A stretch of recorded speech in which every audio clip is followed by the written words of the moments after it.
Abur aka, assalomu alaykum. Alaykum assalom. Yana bir bor. Rahmat. Abur aka, mana 2 yildan beri ishlayotgan ekanmiz. Shu jarayonda mana bizdan oldin qanaqa qiyinchiliklar bo'lgan? Biz kelganimizdan keyin qanaqadir yengilliklar bo'ldimi? Shu bo'yicha bir fikringizni bilmoqchi edik. Sizlar kelgandan keyin bizni o'zimizni yuridiskiy образованиямыз yo'q. Tadbirkormiz biz. Oldi sotdi qilib yurilgan. Endi hozir mana bu zamon rivojlanib, baribir yuridiskiy tomonlama bitta konsultant olmasa bo'lmaydi deb siz o'shaning uchun chaqiruvdingizda bo'lsa.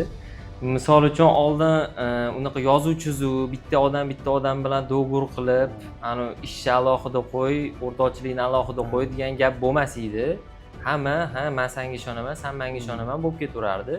Siz bilan boy tanishganimizdan keyin siz maslahatlaringiz bilan boyga aka bo'lsa ham, qarindosh urug' bo'lsa ham, yo'q uni yo'nalishi manba, sizning yo'nalishingiz manba. Do'gurda, qog'ozda qo'l qo'yib, mana shu ishlarga tushib olganimiz zo'r bo'ldi bizda.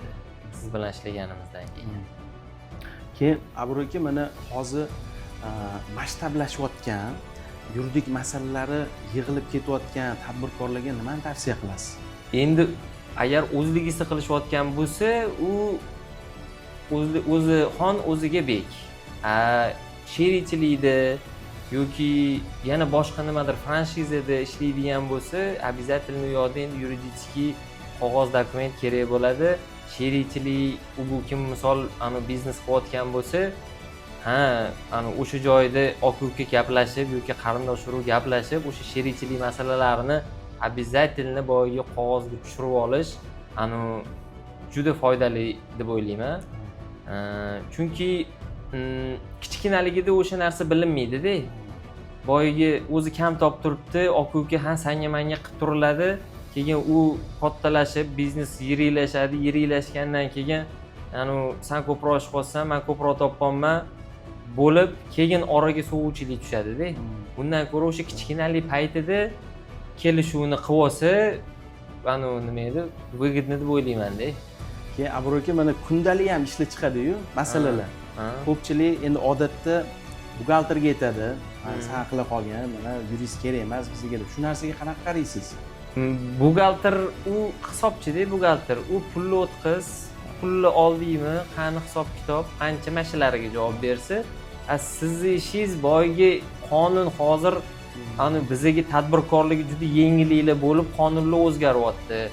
Yengilliklar bo'lyapti. O'shani sizlar o'qib boyga bizga tushuntirib berasizlar-ku o'z ishlaganimizda ham. Xuddi shunaqa boyga qonunga sizlar keraksizlar-da. Buxgalter u qonunni o'qiydi to'g'ri, lekin sizlarchalik o'qimaydi-da u.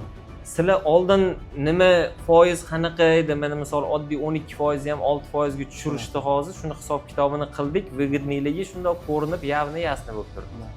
Mana shu narsalarni sizlar aytib berasizlar-da. Uni buxgalterlar baribir hisobini qilishadi-da ular faqat. Biznesga выгодныйligini ham aytishadi to'g'ri. Qonun tomonlama sizlar baribir qo'pol qilib aytganda boy nuqta belgilagacha ham sizlar ahamiyat berib o'qiysizlar-da. Abur aka, mana bizneslarda to'g'ri mana kichkina payti yuristga ehtiyoj kam bo'ladi yoki qimmatga tushishi mumkin biznes uchun. Lekin biznes o'sgan sari yuridik bo'lim qanchalik kerak biznesga? Endi ish paytida tekshiruvdan kelishadi, soliqdan yoki kadastr masalasi bo'yicha kelishadi. O'sha joylarda men siz bilan ishlaganimning yaxshi tomoni riskini menga aytib berib turdingiz-da, variant berdingiz menga.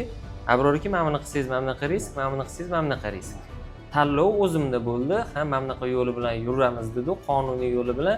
O'sha bo'yicha ketdi, boyga riskni o'ylab ertaga nima bo'lar ekan, o'xshadi, o'xshamadi, qonunni buzib qo'ymayapman degan savol baribir meni ichimda aylanardi-da. O'shanga ko'nglim xotirjam bo'ldi-da siz bilan ishlagandan keyin. Chunki men qonunni o'zim boshdan oxirigacha o'qib chiqmaganman, bilmayman. Sizlar bilasizlar, har bitta punkt kadastr bo'yicha ham, soliq bo'yicha ham yoki bu joy olmoqchi bo'lsak, o'sha bo'yicha ham hamma temada sizlar qonunni odamsizlar. Undan tashqari sherikchilik masalalari nima temada bo'lsa ish qilib boyga qonuniy qilgimiz keldi, siz bilan ishlab o'shani qonunlashtirishga harakat qilyapmiz. Hali ham ishlayapmiz ustida, to'g'rilayotgan joylarimiz bor. Biz ham ana ishni bitkazib bo'ldi, tugadi degan joyi yo'q. Biznes yuryapti, Biznes yuryapti, rivojlanyapti, uni ketidan har xil qonunlar chiqyapti, o'shanga moslashib ishlab ketyapmiz-da. Baribir anu qo'ynimiz xotirjam. Rahmat Abror aka, biz ham mamnunmiz. Ahmad Oltinjo'ja bilan ishlayotgandan bardavom bo'lsin ishlarimiz, birgalikda yana o'sish nasib bo'lsin. Aytganingiz kelsin. Sizlarga ham omadinglarni bersin. Rahmat. Rahmat kattakon kelganinglarga. Rahmat Abror aka. Rahmat.